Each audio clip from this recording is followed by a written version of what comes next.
Las lonetas publicitarias colgadas en las farolas del escenario urbano tienen una segunda vida, transformadas e imantadas en la tienda Bao de Bilbao. Bolsos, cinturones, fundas de gafas.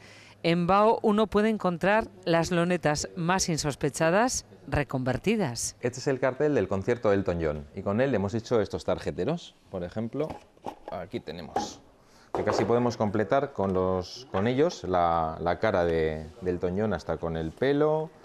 Las lonetas que se retiran se guardan en un almacén en Barcelona. Después se ponen en manos del colectivo de disminuidos psíquicos CEO del Maresme para limpiarlas y recortarlas, y finalmente se llevan a la cárcel Modelo de Barcelona. Dentro del programa de reinserción, los presos las convierten en atractivos productos. Tenemos una colaboración de ayuda social y reinserción laboral y el reciclaje. Y parte del beneficio de las ventas revierte en la producción, es decir, que ambos colectivos ingresan por su trabajo, pero ¿cabe la posibilidad de que todo este proceso se llegue a hacer en Euskadi? Lo que también queremos hacer es traer también esa mano de obra, esa ayuda social, esa reinserción laboral, tenerla también aquí.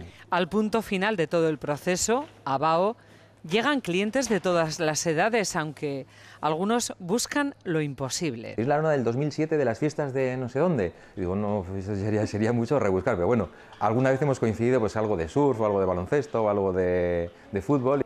Aparte de los productos hechos con las lonas, hay otros productos en la tienda hechos con otros materiales también de reciclaje, como estos asientos de madera o también este bolso. ¿Qué recorrido ha hecho hasta llegar aquí? En su otra vida fueron cinturones de seguridad de coches, bidones de petróleo, sacos de café. Ellos han inventado el término trashion, mezcla de trash, basura y fashion, moda.